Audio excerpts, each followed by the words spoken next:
Hey, everybody, welcome back. We have Rick Resseguie with us today. Welcome, Rick. Thank you, George. Good to be with you.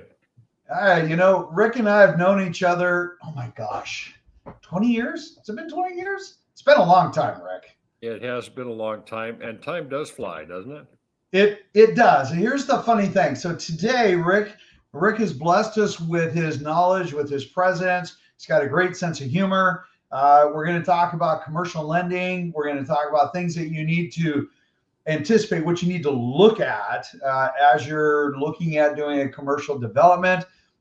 This video was prompted by a number of our clients that are in this process.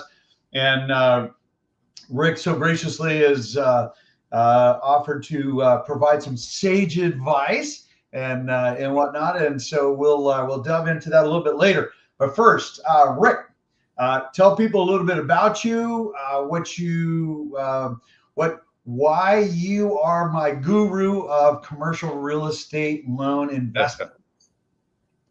Thanks, George. Well, I'm a 47-year veteran of banking, and I started out buying contracts years and years ago from car dealers and moved through the bank and banks, plural, in commercial lending and finance. And ended my career about 7 years ago, managing the commercial division of Umpqua Bank. So, done it all: construction loans, inventory loans, accounts receivable financing. You name it, I probably have seen it if I didn't do it myself. But it's always been about finding a way for everybody to win. It's get the job done, have everybody kind of participate, feel good about what's going on, and then ultimately getting people what they need. And there's a lot of stuff that goes into borrowing. It's changing on an ongoing basis, but that's part of what makes it fun, is that the more that you know, the more you can help other people. So that's kind of my background. Right on. So let's when we talk about commercial lending, we talk about negotiating terms, which is part of the title. And people are like, well, what do you mean by negotiating terms? George, what the heck are you talking about? It's like residential financing, right? You go out and Freddie, Fannie, FHA, VA, USA, they all tell you what the terms are, what the rate's going to be, and here's your payment. It's normally on a 30-year amortization, and you're solid. Isn't that the case with commercial? Not at all. Not at all. It's individualized to the point of uh, it comes down to the individual borrower, the individual project, the process that's been already accomplished when you meet with a banker or a lender of any kind. And it's complex because there's the planning, there's the permitting, there's the drafting, the appraisals. And one of the things that I think I want to just speak to very quickly is it takes money to get into the project. It takes money to get the plans drawn up, all of which need to be done prior to going to a lender, because they want to see what the property is worth today, which is kind of a current appraisal. And then they'll want to see what the plans look like that are drawn up and drafted and the cost of those. And then they update the appraisal to let you know and also the lender know what the value is upon completion. So that becomes your loan amount as a percentage of that completion of the project. Okay. So really at the end of the day, and from a lender's point of view, commercial land development is inherently riskier than lending for stabilized income producing properties like existing commercial pads, existing multifamily, existing apartment or high rise, right? Lenders want to ensure Yeah. that the project is financially feasible and developer is competent. That is what you just basically covered.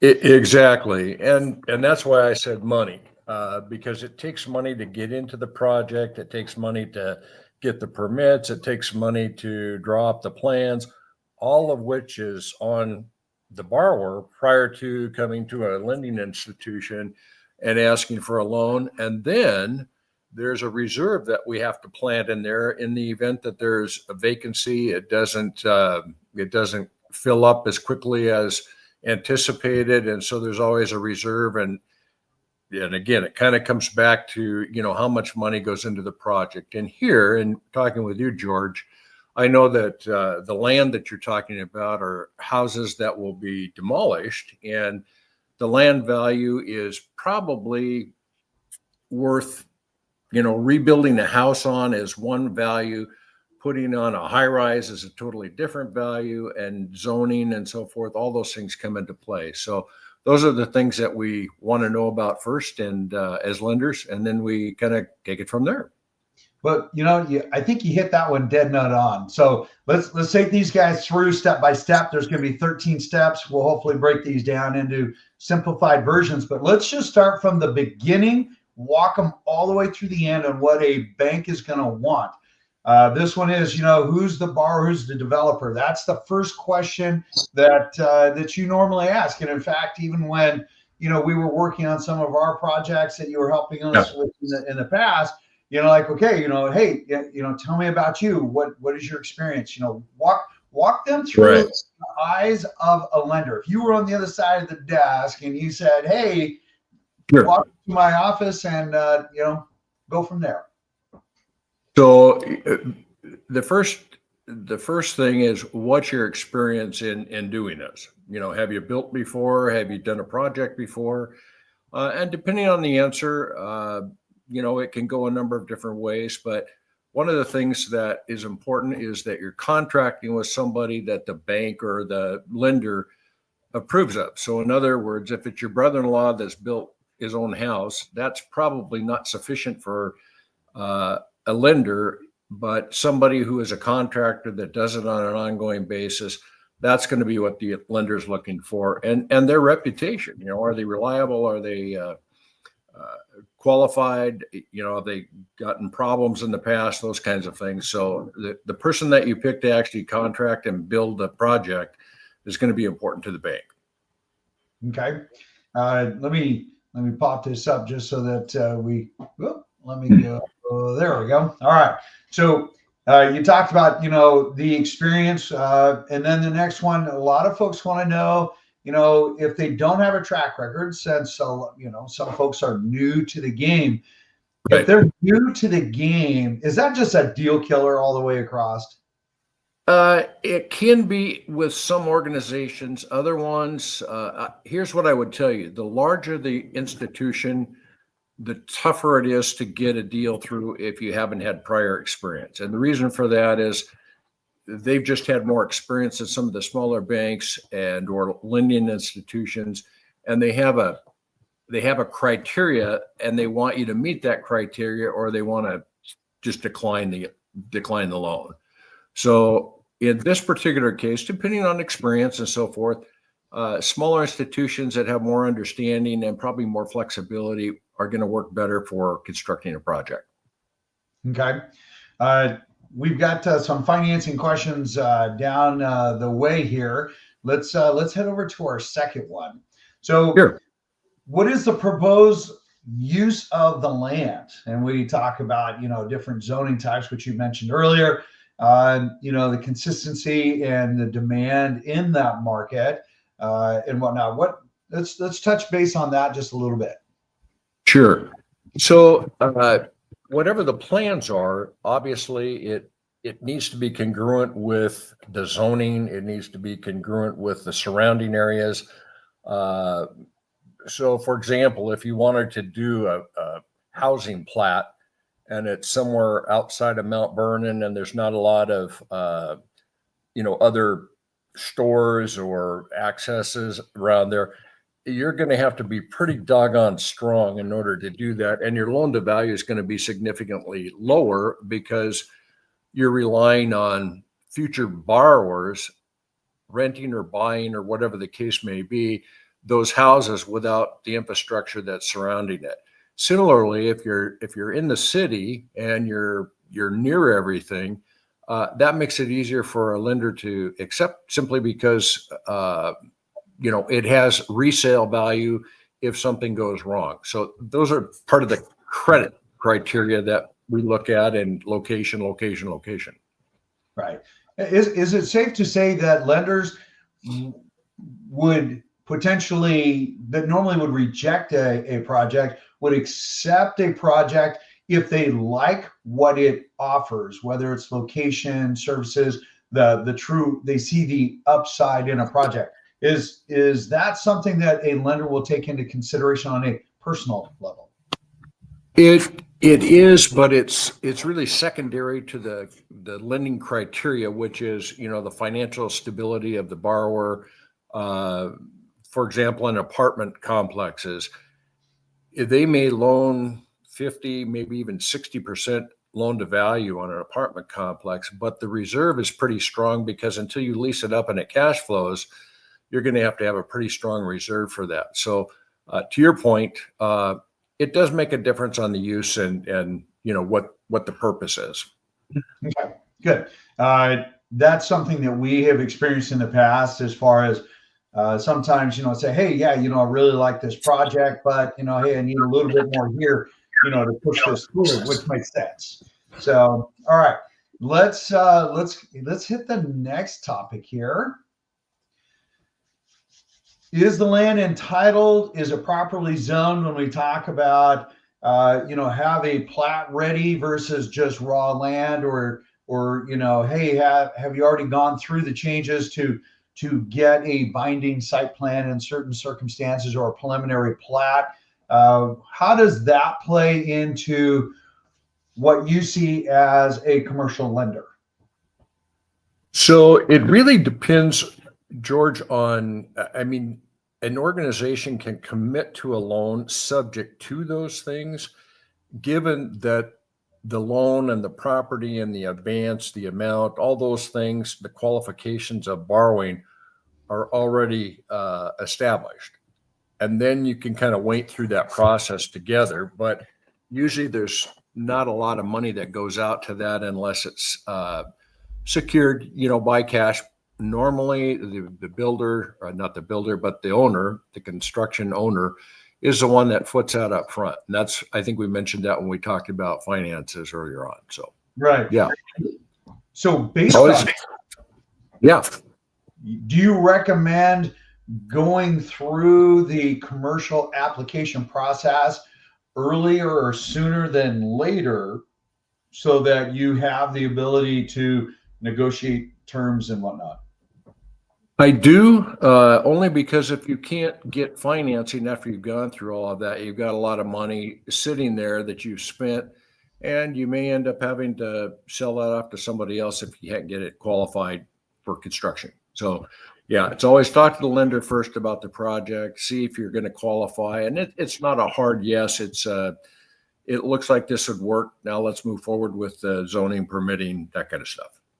Perfect. All right. It just gives people a really good picture of where they at, and the increased equitable value in the property, going from just a single family house, to something Right. that might be 4 floors or 8 or 12 townhomes, things along those Yep. lines. That all comes into into the picture to evaluate a go or no go, right? Right. And in some cases, you have to change lenders if there's one sticking point or two sticking points. But what you want to know before you go into that is that you're financially capable of doing it from a lender's perspective. Which makes a ton of sense, because worst case scenario, you get it to a binding site plan, and you either bring in a partner, or you spin it off, or you just land bank it for a little while, as they tell you, this is what you need today to make this happen. That may happen maybe the following year. You may have that liquidity, or whatever that might take. Exactly. Yep. Perfect. All right. So, and I think that's super important, because for people to understand that, again, commercial is a completely different beast than residential financing, that literally everything is negotiable. It is. And I think the one thing that I would kind of point out here in our conversation, George, is that, like somebody going into business as a restaurateur, the question is, what's your experience? Have you managed a restaurant before? Have you worked in a restaurant before? That background and that experience is really valuable to a lender in finding out whether or not they should even go forward with it. Because if it's brand new, unless you got lots and lots of money, there's a good chance that the lack of experience can impede your ability to get it done. Okay. All right. And I think that's good feedback. Being a private landlord and owning rental properties, and if you're building rental properties for you, that fits into that same framework. It does. And then, sometimes you have, a managing partner that has some experience. You have a contractor that's done it before and kind of takes control of the project or whatever it is. And then again, it just takes a little more money, to ensure that it's going to get finished and rent up or, sell or whatever the case may be. Right. Okay. All right. Let's take a look at our next topic here. What is the project timeline? How long will it take for development phases? When will a property start generating income or sold? And are there any seasonal weather-related issues that come into play? And I think, Rick, I think we've covered some of this, but I think this is super important and a super important aspect of what questions I normally get asked, folks. And I think that this is a great question. So let's take each bullet point. I'm going to leave them up for a little bit. As a lender, your first question is going to be, hey, George, how long is it going to take for you to build this thing? And why is that important to a lender? Well, they need to know how long of a construction period you're going to have. And then after the construction is done, what's the lease up time, depending on, what it is that you're constructing. And then is there reserves available for that to carry the project? Is it built into the project? Do you have the money to carry the project? Those are the things that are important. Okay. And I think that's super important, I think, for, some of the folks to understand that they're going to look at construction reserves, meaning during that construction period. And then, depending on how the project is set up, a municipality may allow certificate of occupancy of certain units. They may say, no, you need to have, the entire building certed, and then people can move in, and so that timeline could be, completely different if you've got, eight townhomes that you're building and they can cert those as you're completing. But if you're in a 4-story building, they're probably going to want you to cert the whole building before they allow occupancy. And so on a lender side of things, that could be 6 or 8 months difference in timeline. It could. Yeah. And there's got to be a reserve for that because you've got interest carry. And so that's kind of built into the property, and it's also built into the management of the project, and why that experience is necessary. Plus, we go outside and look at what's been happening in that vicinity, what the lease up rate is, and so on and so forth. So we have some ideas of that, but we'll research it. Okay. So let's move on to our next topic here. What is the total project budget and capital stack? In other words, what are the costs for land acquisition, site prep, infrastructure, and vertical construction, meaning actual building? How is the project being financed currently, equity versus debt, or I guess the new equity versus debt? And then, of course, what is the borrower equity contribution?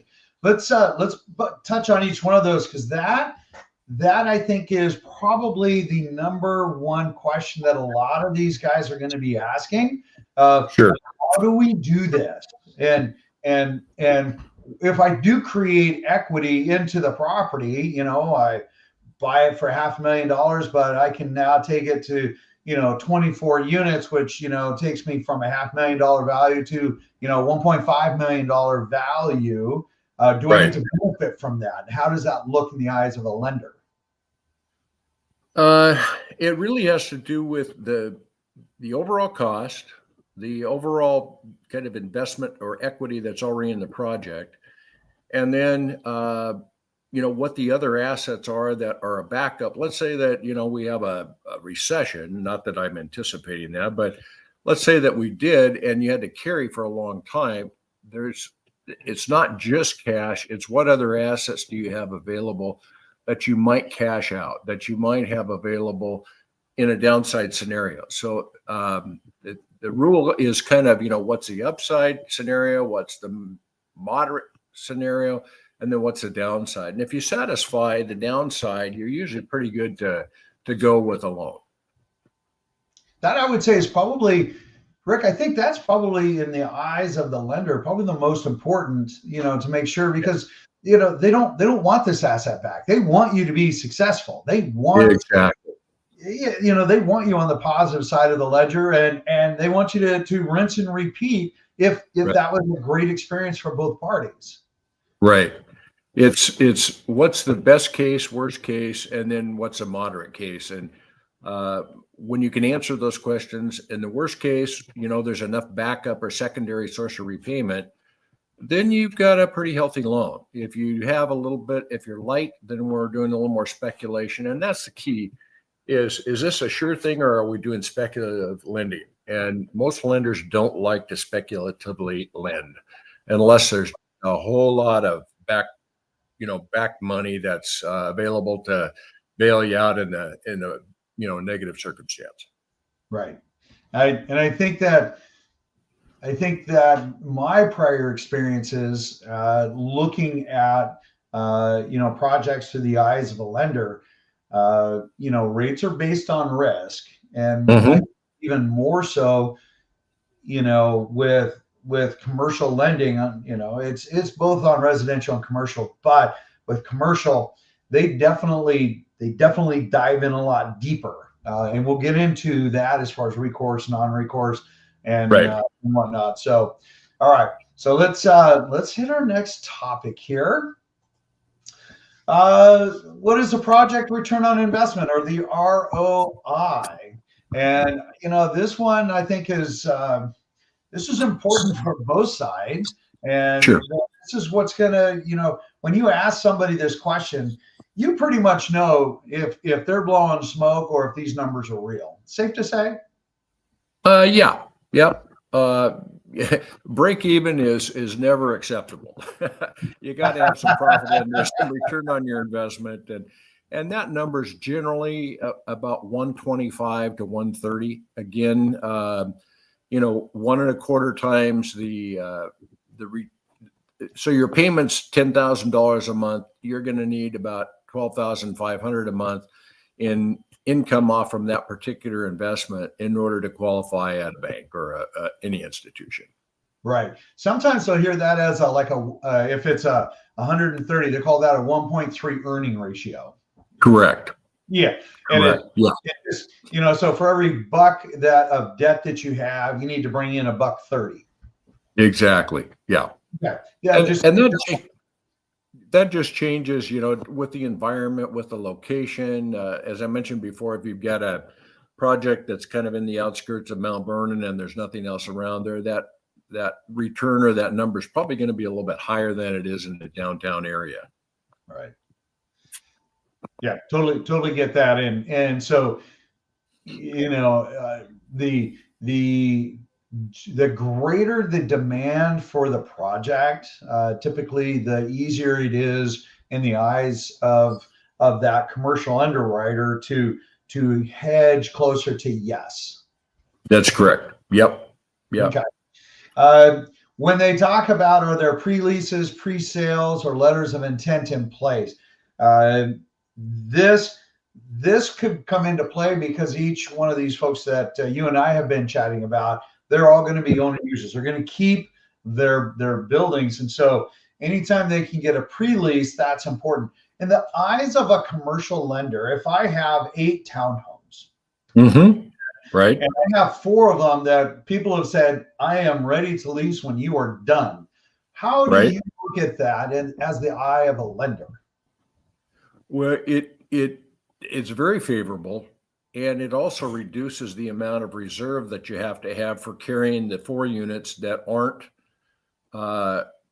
pre-leased or pre-sold. So it takes less of your cash to put in place as part of the project, because you already have some pre-sales that are coming through or committed to. So if you didn't have that, there's going to be a bigger reserve to carry the project until it is leased up. And so pre-sales, pre-leases, letters of intent, they're all helpful. And it can also affect, frankly, it can affect the loan to value. You know, how much money you can borrow on that versus your own equity going into it. I would think that that would be the biggest concern as far as a borrower if I was looking at that. So, you know, again, you know, for these guys looking at building these projects and whatnot, getting that information up front and getting some front end leases would be very favorable as they're going through this. And that can even happen after the loan is in place. If things start to look a little snug, or if we, you know, if we're running over on time, if they're able to show that they have, hey, we've got pre-leases ready to go, we're just waiting on the certificate of occupancy or a CO, that can give a little latitude for a lender. Exactly. Yes? Okay. Indeed. All right. Okay. What are the project operating expenses and net operating income? This again is what you know when we talk about having a 1.3 earning ratio, which is probably for I would say a seasoned investor, somebody who's owned rental properties. They're, you know, and they're going to have some equity in this project, but you know they're going to want to make sure that these guys are solid on their numbers. And when we talk about that, and when we talked, you know, we'll get into this a little bit later. We talk about an appraisal. The appraiser is going to take into this not the pie. Maybe I shouldn't say that. If the builder, if the owner has a pie in the sky, hey, I can rent these out for $3,000 a month, and the appraiser says, you know, market value right now is $2,200 a month. Right. They're going to look at the appraised value. Right. And that means that in order to get the loan, either more cash and equity has to go into it, or you know, the project costs get cut back. But those are the ways in which you resolve for that.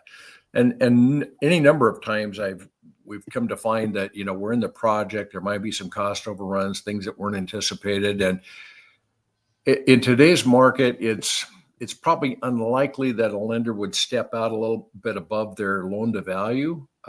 So it's going to require, again, some reserve cash or whatever to solve those issues, and or the ability to borrow on some other asset to supplement that and get the job done. You know, Rick, I think you just hit on a super important conversation that you and I had before, and that is commercial lending, which again, everything is negotiable. Their appetite ebbs and flows significantly with where the economy is going, what assets that bank may or may not have, what loans they already have in place. But their appetite can much like the seas, you know, like right now we had talked, things are pretty tight this year with a lot of uncertainties, you know, with the administration and where they're taking things and tariffs and costs and everything else. So they're kind of pulling back a little bit. Would you agree with that? Absolutely. Yeah, it's cyclical. Real estate has always been cyclical with the economy. And as rates are higher, people can, you know, the costs of construction keep going up, obviously. Interest rates are high.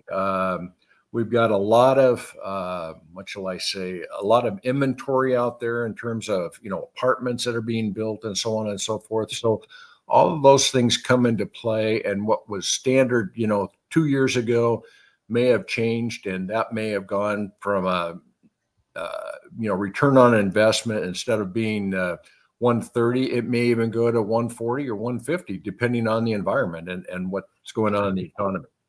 Sure. Now, next year, the year after could be completely different, and they're saying, bring it on, baby. Yeah.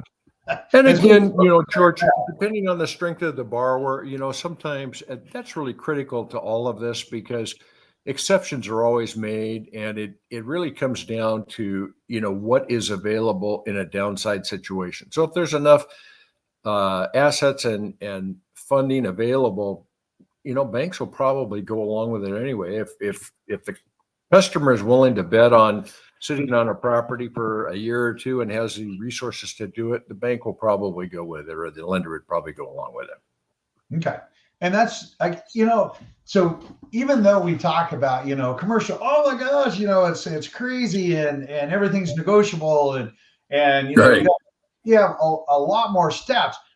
The benefit is there's a lot more logic. There's a deeper conversation that goes into it.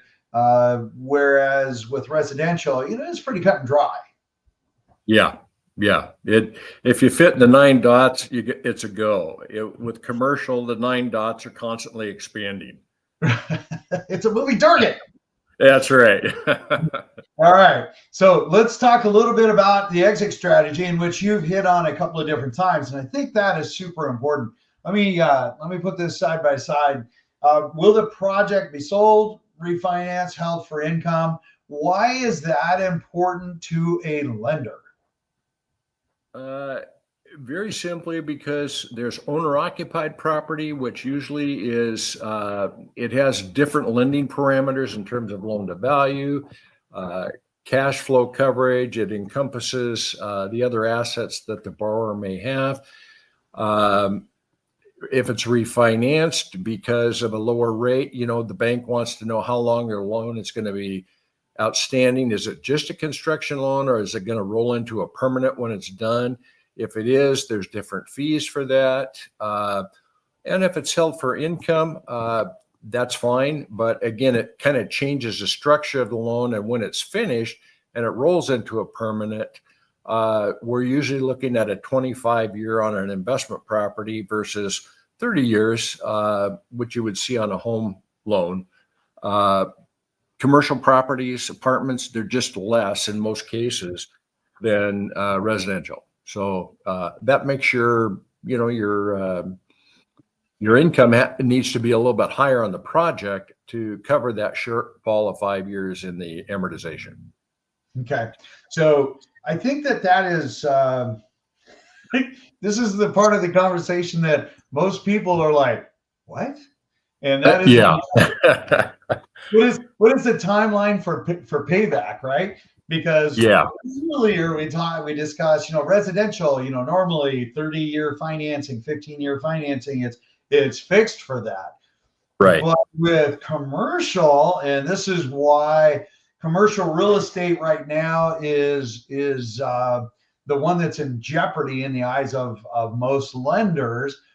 What's different about that? What would, if I came to you today, right, and I said, hey, I want a 30-year mortgage on my 12 units here that I just built. I want 30-year financing, and I'll do 1% or 2+ prime, whatever it is today. Are you going to laugh at me? No. What we're going to do is come back and say, okay, you're going to get, we can do a 25-year amortization, but we're only going to have a 5-year note. So it matures and it comes due in 5 years, 7 years. Some lenders may go as far as 10 years, but what I want to share is that lenders on a house, they anticipate that, that house will roll over about every 7 years. So their interest rate risk is different than a commercial lender, which knows that a project, an apartment complex or whatever, is probably going to be held for a longer period of time. So we don't want to take the interest risk of rates going up and us basically, having our cost of money go up and losing money on it. So they make the maturities much, much shorter than you would on a residential property. Now, you nailed something that is super important, that also I think that is important for people to understand. When we talk about an earning ratio like 130% or 1.3 earning ratio, right? We went from, hey, I have residential 30-year financing, and then you said, nay, we're going to do 25-year amortization. Right. What does that do to my payment, and how does that reflect on my 1.3 earning ratio? It's both. In a residential situation, you may be able to borrow up to 90%, 95. That's why construction, commercial, usually is at 70, sometimes even 60%. Special purpose is actually at 50% loan to value. So it's scaled back so that there's enough equity in the project that the cash flow works at a 130 and above, and also that the bank's loan to value is comfortable enough that if something goes sideways, they can get out of it and sell the property and still have a little bit of a buffer. Right. So when we go from a 30-year to a 25-year, just to be clear for everybody, the bank's getting more money up front sooner. Correct. And that's what it boils down to. That's to them. It is. That's how I get more money sooner, and that makes it a little tougher to hit that 1.3 earning ratio. So that's why having a good, assets, a good project, fiscally smart project, as we look at, the development and everything else, because we know, I'm not getting 30. I'm probably going to get 25. I know that I'm probably going to have a 5-year balloon. So that's going to hit a risk. And that means you're going to have to do something after 5 years. Okay. Right. And depending on what the feds do, because the feds control these rates, right? Exactly. Yep. Yeah. So unlike residential mortgage rates, which the feds do not control, this is where the feds do control. And when we talk about prime plus, what the heck does that mean? What is prime plus? It means that whatever today's rate is, it's a variable rate because prime goes up and down, and it's dictated in large part by the Fed, but it's a number that the banks use on variable rate financing. And that's what you have is a prime plus borrowing rate during the construction period. When it goes to a permanent loan, what you want is that fixed rate for the first 5 years, and then a refinance or you reestablish that new rate at the current time. And so that's why you always want that positive cash flow. Why you have more money down or equity in the project is because those things are different when they know that instead of being sold, it's going to have to be refinanced. Right. So to be clear with everybody, when we talk about a 5 year, just like you said, every 5 year, well, if we do 5-year renewals, every 5 year, you're basically reapplying for your project and going through the whole process all over again, just like you were doing it for the very first time. It is, with one additional comment on that. Typically, the equity has grown by then, and it makes it a little bit easier to get your loan, because what started out at 60 or 70% loan to value, with the values having gone up and the payments that have been made on it, it may now be 50% loan to value. So many more people are eligible, and they're also willing to reduce the rate a little bit because the risk is less. Right. Yeah. Yeah. And here's a question. Just Sure. Because you have a lender that lends on you today, and at the end of your 5, 7, 10 years, let's just call it 5, that's pretty common. Well, is it a guarantee that lender is going to, lend to you again in 5 years? No, not necessarily. And here's a good example. BECU, which did a lot of commercial real estate, is now out of the commercial real estate business, period. So they're not doing anything. So if you have a loan that's coming due or is maturing, you got to take it somewhere else, because there's no guarantee that they'll renew it at all. And that takes time. It does. Yeah. Then you're shopping again and going through the process, and yeah. Okay. All right. Let's start our next chapter here. Here we go. What is the market analysis and demand justification? Is there a market feasibility study? What are the current market trends, vacancy rates, absorption rates? Who are the competitors, and how will this differentiate you from everybody else? Now, this is a recommended. Answer these questions as far as your proposal to the bank, because they're going to want to know these answers, which will also help your appraisal. Right. On the scale of 1 to 10, 10 being extremely important, how would you rate these answers in the eyes of a lender? They're pretty high. It kind of goes back to what we talked about a rural area of development versus, the downtown situation. And the feasibility and the market, is the market hot? Is the market slow? Is this new to the area? What are the carrying costs? It all affects the loan to value and the cash flow coverage and all of that stuff. So all of that is done ahead of time, oftentimes by an appraiser, market study. But most builders or people that are developing or want to develop, they're going to find that information out ahead of time so that they don't end up stuck before they even come to the bank or to the lender. Okay. All right. Let's hit the next one. I think you hit that one pretty well. Hang on a second. Let's make sure we got all of those. What are the current market rents facing? We talked about that. Who are the competitors and how will this project differentiate? That is, I would say that is an important question to answer. Probably secondary really to the second one, which is what are the current market rents, vacancy rates, absorption rate? Are we in a starving market? Are we in a overabundance of rental homes? I think that would probably be the most of those three important to the lender.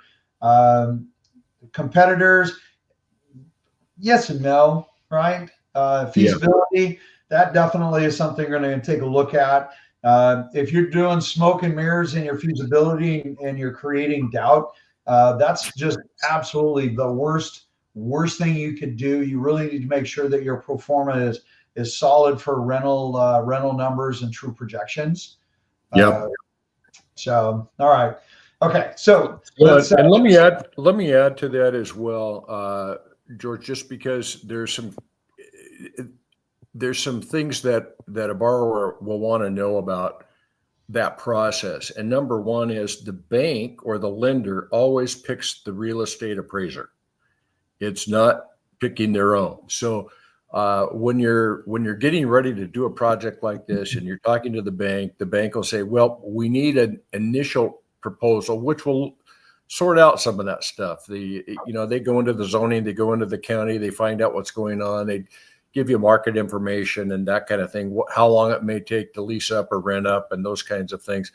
Those are all decisions that we see in the underwriting in deciding whether or not a loan is going to be made. And then there's the follow-up as built appraisal, which is done later. They just update that initial one and say, okay, it took 8 months to build or whatever. These are the things that have changed. And now this is what the market rent is worth based on. So we have basically the first appraisal that gets paid for by the client. And then that's the as is, and then the projected and the as built, which is at the end. So just wanted everybody to know what to expect that way. Okay. But I think that's absolutely solid. And there are multiple appraisals during this process. Yes. The one that starts, and then of course, once you get permanent financing, to make sure that everything is consistent. And, was it as originally projected? Is it better? Is it worse? And right. And if it's worse, they may be required to provide additional assets or additional collateral. Exactly. Yep. Yep. Absolutely. Because the loan to value will actually go down, and it's got to be supplemented somehow. Right. So, and it's just again, it's on one side it's super simple because it has to just meet certain criteria that says here's my debt, here's my income, here's the rentability, and here's how this kind of looks as a package, and they get the thumbs up, thumbs down. Right. Yep. Absolutely. All right. So if we pop on to our next one, we already did that. Hang on a second. Let's move to our. Let's see. What are the construction and development risks? Naturally, a lender and a borrower are going to want to know these things. It's super straightforward. Really, making sure we know that subs can make or break a project. Yep. Right. If you get, we've all heard of, class action lawsuits because they use the wrong P trap, or the siding didn't get put on correctly, and now we got an issue, right? Right. Did we have bad, groundwork, and did we shortcut any of that process? Those are all concerns that a bank's going to look at to make sure that, hey, yeah, you may have the financial wherewithal, but at the end of the day, are the people you're working with solid? Is the person that's building this for you, are they solid, right? Right. Which is why lenders, and not all, but the majority of lenders will want to know who the contractor is, what their history is like, what their credit rating is like, because sometimes contractors are not necessarily notorious for, being in business forever, because their businesses go up and down, as does the economy. Right. How many times have they changed company names to, start a new one? So, having basically their contractor will have to provide a resume, and Right. then of course they do a background on these guys. Hey, can they do this, right? Right. So, and then the lender also does site inspections at different intervals before they release money in the construction phase, and to ensure that things are done, and the contractor reports to the bank on certain things that okay, we're at this stage and this is done, and then they could get money. Right. Yeah. Which is another important thing that that the contractor needs to know, is that, hey, just because you request a draw, that doesn't mean that draw is coming the next day. Exactly. Yeah. Lots of checks and balances. Yeah. Lots of checks and balances. Yes, and so, which at the end of the day is a good thing, because, like you say, it keeps everybody honest, and it's designed to protect the borrower. So, well, and the most important issue is getting that occupancy permit. And if we miss something, that isn't coming, and that costs you money. So that's why it's so important to have these steps in process. Yep, absolutely agree. All right. What is collateral value? We've talked about that a few times. What is the we talked about, we're doing value add to the land, taking from single family to multifamily, or small commercial. And then let's talk about that first, and we're going to talk about an appraiser, and what shakes out there. Sure. Yeah, so I think you mentioned that sometimes these are houses that will be demoed, and then subsequently, you've got raw land in which to build on, and the zoning, the permitting, all that stuff is taking place, or can take place. Some different counties take longer than others, as you know. But once all that stuff is done, it's go back to your question. I wanted to see all three of them so I can answer it kind of in a let me pull that up. There we go.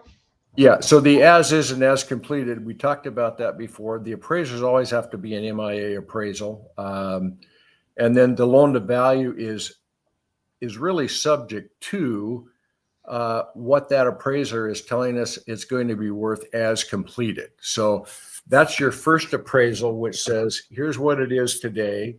We've got your plans. We looked at this. This is what it should come in at the end, if everything is built according to your plans and budget and all that other stuff.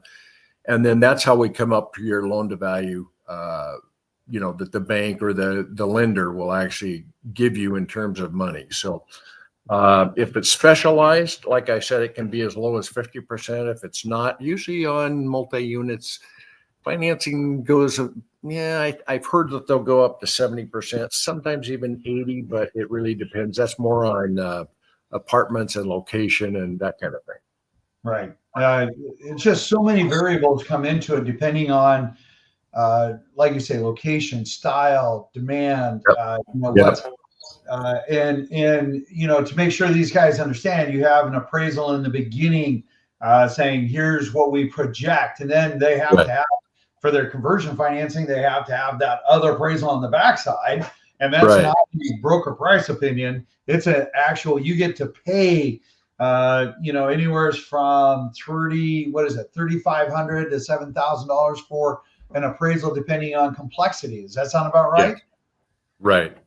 And So, it also depends on the market values so let's say that you want a very fancy apartment building or project or whatever it is. If it's out of character with the market, the loan to value is going to go down. So in other words, the surrounding area doesn't dictate that. You're doing the Ritz-Carlton type of project. It's going to be different than if you're doing, so those are all concerns. But there again, it comes back to equity. And if you've got enough equity in the project, it's not going to be a problem. right.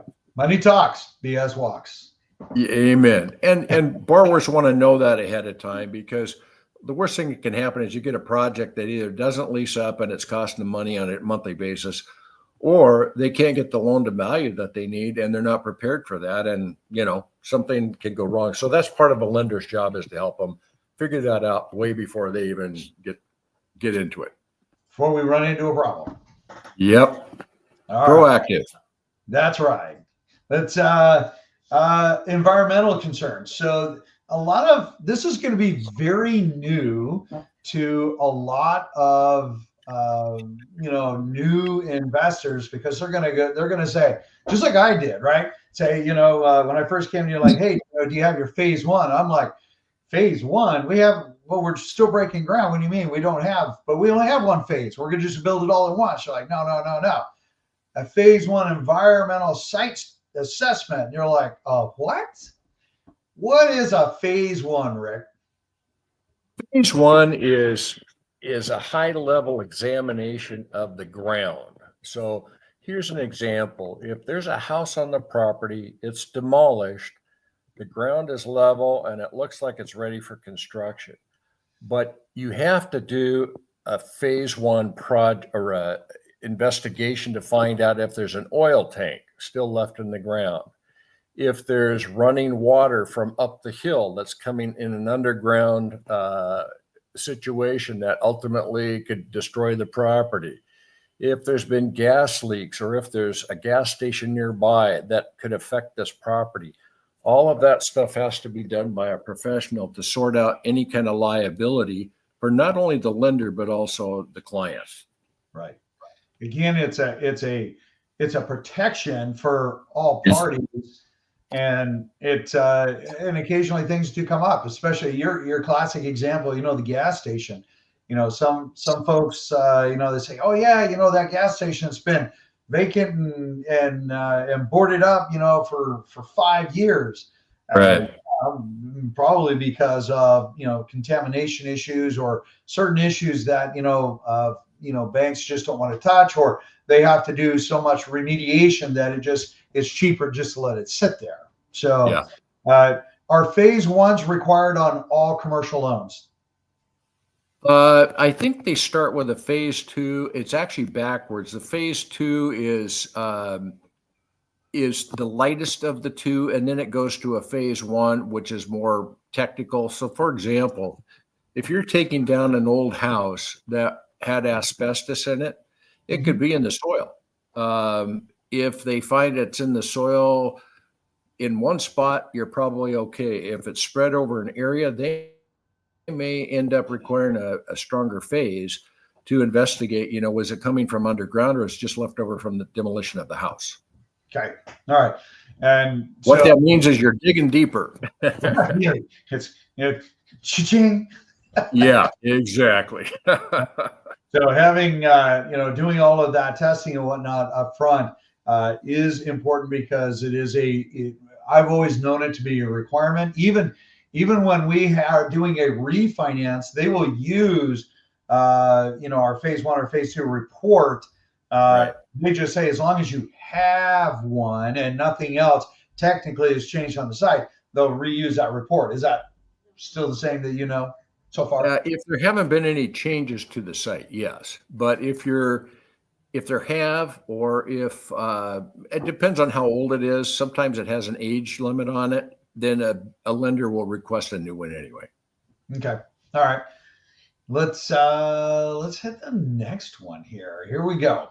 All right. When we talk about infrastructure, naturally this goes into part of the evaluation of, is this a viable project? And I think this is really also just classic to when you talk about, hey, is it more rural? Are we in Mount Vernon? Or are we in downtown Seattle or Everett or Tacoma? Right. Yeah. The services and that cost and that infrastructure cost is a huge element of this. Would you agree? Yes. Because if you're piping natural gas from Mount Vernon, 5 miles out, it's going to be a lot more expensive than it is, if there's a pipe running down the street, you just have to tap into it. So yes. Okay. Let's see here. So as we let's see here, who bears the cost of extending infrastructure? That's naturally the owner on that one. All right. I included a little image from today. It says CRE loan performance deteriorates, heightening concerns for lenders and investors. The biggest question at the end of the day that I would say is probably the most important to lenders really is, hey man, how are you gonna pay this, and what's that gonna look like? And then of course the last thing we'll conclude with is recourse or non-recourse. So let's talk about the eyes of a lender, having that whole spectrum of 1.3 earning ratio, the making sure that we're staying within cost allocations for construction. Lastly, dude, how are you going to pay me back? Right. And so that starts at the very onset, and it's known as the strength of the borrower. And the project ideally will be the source of primary income, but banks always look at secondary sources of income or secondary sources of repayment, which are other assets, cash reserves, things that if everything went to heck in a handbasket, there's a way out. And, the devaluation of property is not all that unusual in certain circumstances. In a recession, for example, we saw that back in 2008, right? And so the question becomes, are there extended resources available that will cover that shortfall? And if there's not, then you may not be making that loan. And then there's what's called tertiary resources, which is basically you're liquidating the project and you're going to court to get the rest of your money back. And we've got to look at all that because there are downside cases. It doesn't mean everybody's going to do it, but for safety purposes, lenders want to know that, so what's the best case scenario, what's normal, and then if everything goes to heck in a handbasket, how do you get out of this loan? Because banks loan money and they get money back. They don't want to own assets. Right. I think that's a super important message you just delivered. They don't want assets. They just want money. Yeah. They loan money. They want it back. And the properties and the assets that are being financed belong to the person that, and they just, the bank and the industry wants to know that they have the resources in which to settle that debt. Okay. We'd discussed a little bit earlier about recourse versus non-recourse. Some guys are probably just scratching their head. What does that mean? Recourse means that you guarantee that the cash flow is there, that the property, you can take care of the property should everything become Armageddon, and then you're responsible for it. Non-recourse means that the bank is taking on the risk of the project based on the high income to NOI, the collateral value. So if you're at 50% loan to value, there's a better chance it's non-recourse, because if we did take it back, we'd have a lot of equity into the project. So it depends on the borrower, it depends on the project, it depends on the equity in the project. Okay. So there's a lot of facets that come into that, but that's something that people need to answer. It's not like, they get a residential loan, and if they lose the home, they don't go after them for more. That was the collateral. If they have a recourse loan, they could, if they lose their project, their house, their other investments that they had put on the plate as far as collateral, that becomes, well, at risk. Yes. Put it a different way is you're guaranteeing the bank repayment in one form or another, no matter what happens. Right. And non-recourse means that the bank has eliminated that need for you to repay it if something happens. So those are the two differences. Yep. All right. Fair enough. Okay. So, Rick, we've been through 13 different things that banks want to consider that will help a lot of the folks listening to this call understand a better idea of kind of the mindset of a commercial lender. What folksy wisdom would you offer to anybody coming into that is new into the system? What would be the top 3 things you would recommend them doing upfront? So if they haven't had experience in this area before in construction, it's to gather as much information, talk to people that have done it before, find out what the downfalls are. What can go wrong? What do you do if it does go wrong? Basically, be prepared.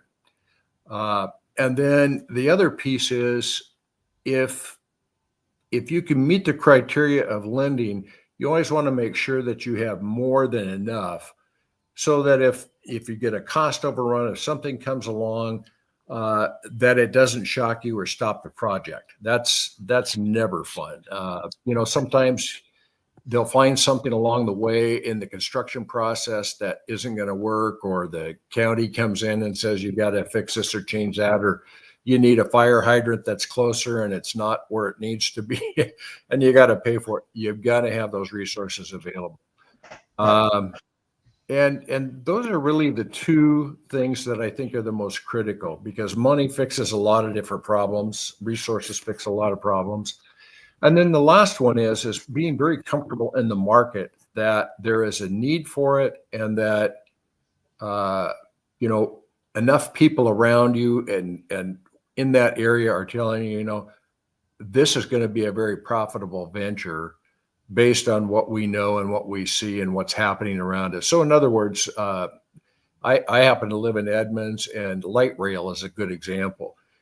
Wherever the light rail is going, if you're putting an apartment or homes nearby, they're more valuable than they are if they're further away in Mount Vernon. I keep saying that, but those are things that matter. So you're taking more risk in a Mount Vernon project than you are when you're closer to the infrastructure, and that's where values come from.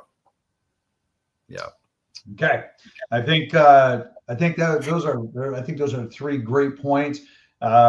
Commercial loans, and even though we're having the hard conversation today, at the end of the day, working your project, making sure that hey, you're designing and building and making something that has high desirability, making sure that you're building a really good resume, and you got some really good folks that are going to help you do that construction.